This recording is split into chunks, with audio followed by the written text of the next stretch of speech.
Big test for the Royals this Saturday at the Levine Center. Carson Newman, the third-place team in the South Atlantic Conference. And we're joined by Bart Lundy, head coach of the fifth-ranked team in the country. Coach, I want to go back to Newberry just for a moment here on Wednesday night. Newberry, in the first half, you faced your largest deficit of the season, 15 points. Trailed by 10 points at halftime, largest halftime deficit of the season. Yet you turned it on, pulled out another victory, and moved to 18-1 overall on the season. What was the message to the team in the locker room at halftime? Just that we were fine, that we had to come out and be the hardest playing team, that we shot 29% in the first half, and we're not a 29% shooting team, and that the pace of that game, 10-point deficit is a 4-point deficit in reality, and that was really the message when we were down 15. Hey, we're really down 8. Just keep plugging along. We had 3 minutes left in the half. Let's cut this down to 10. They did that. Our guys played really well, really hard. I thought Newberry played really hard, especially both teams in that second half. It was a battle, and proud of what they did. It's a tough place to play. Newberry just doesn't stop running, and you mentioned the deficit when what you shot in the first half. Well, in the second half, you shot 72% from the field, and 30 of those points that you scored in the second half came in the paint. It's funny how that works out. Yeah, we that's we shoot layups and threes. It's kind of what we do, and we were able to play at a great pace, cut down the turnovers in the second half, got to the rim, and also made some threes, some really big shots. Jalen Alexander had his home game, and had a great second half, made a couple of plays down the stretch that were big time for us. Jalen, of course, from Newberry, went to Newberry High School, had 40 or so Alexanders in attendance wearing matching T-shirts. It was a 10-0 run that helped spark the comeback near the start of the second half. And quite honestly, it's a team that I hadn't seen in a couple of games. I think everyone can kind of sense they're in a little bit of a funk despite only losing one time this season.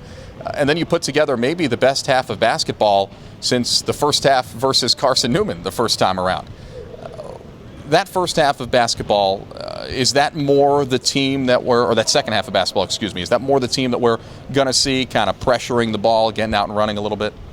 Yeah, absolutely. It's a long season, and it's a marathon, and to expect that you're going to play at your best level, throughout the season is somewhat unrealistic. We're going to have peaks and we're going to have valleys, and I think we had hit some valleys. I think we were banged up and tired. Ike makes us go. And when he went out of the lineup, Danny did a great job. But having Ike back, I think, and he struggled a little bit in the first half. He had been off for 5 days, but in the second half he was fantastic. So I think that's the team that we are. Still got 6 weeks of the regular season left, so there's a lot more grind left. Yeah. And still have 9 games left to play in the South Atlantic Conference. So Carson Newman, a team that you beat by 22 rather handily at their place back in December. They feature 2 of the top 5 scorers in the league, one inside, one outside. Sawyer Williams, the big man, and then Charles Clark, reigning sack player of the week, one of the best guards in the league. Tough to stop, and I guess tough to stop a second time around, too. Yeah, I think as a collective unit, they're as good a scoring team as there is in the country. We won that game up there because we played great offense, but we gave up 91 points. We can't expect to give up 91 points again and win the game. Charles Clark, not only was he the sack player of the week, he was the national player of the week last week. They've won 4 out of 5. They're playing with a great deal of confidence and have terrific players. They also beat LMU earlier this year. Now, as we start to wind down on the season a little bit, we look at the conference rankings. You have a 2-game lead on Lincoln Memorial, but it's a little bit tighter possibly in the region. And, of course, there's that meeting with LMU at their place coming up later on in February. Is there any part of you that thinks we got to really win out here if we want to be the number 1 team and win that regular season conference championship and knock LMU off the top spot that they've held the last couple of years? Absolutely not.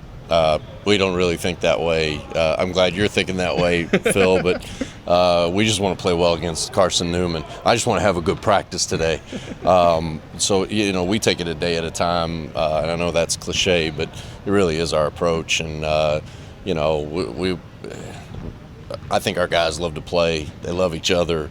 I wish the season would go on forever. I'm not worried about where we are in the standings. I want to get a little bit better each day. I want them to be healthy. I want them to have fun. I want them to like coming to work with us every day. And if all that's true, we're going to be just fine. Well, I'd say it's worked so far. Yeah, I like our group. 18-1 on the season and looking for another victory on Saturday. Queens, Carson Newman gets started at 4 o'clock here at the Levine Center, and we'll have the broadcast for you. Video coverage, queensathletics.com/Royals Live. Bart Lundy, head coach of the Royals. Thanks for the time, Coach. Thanks, Phil.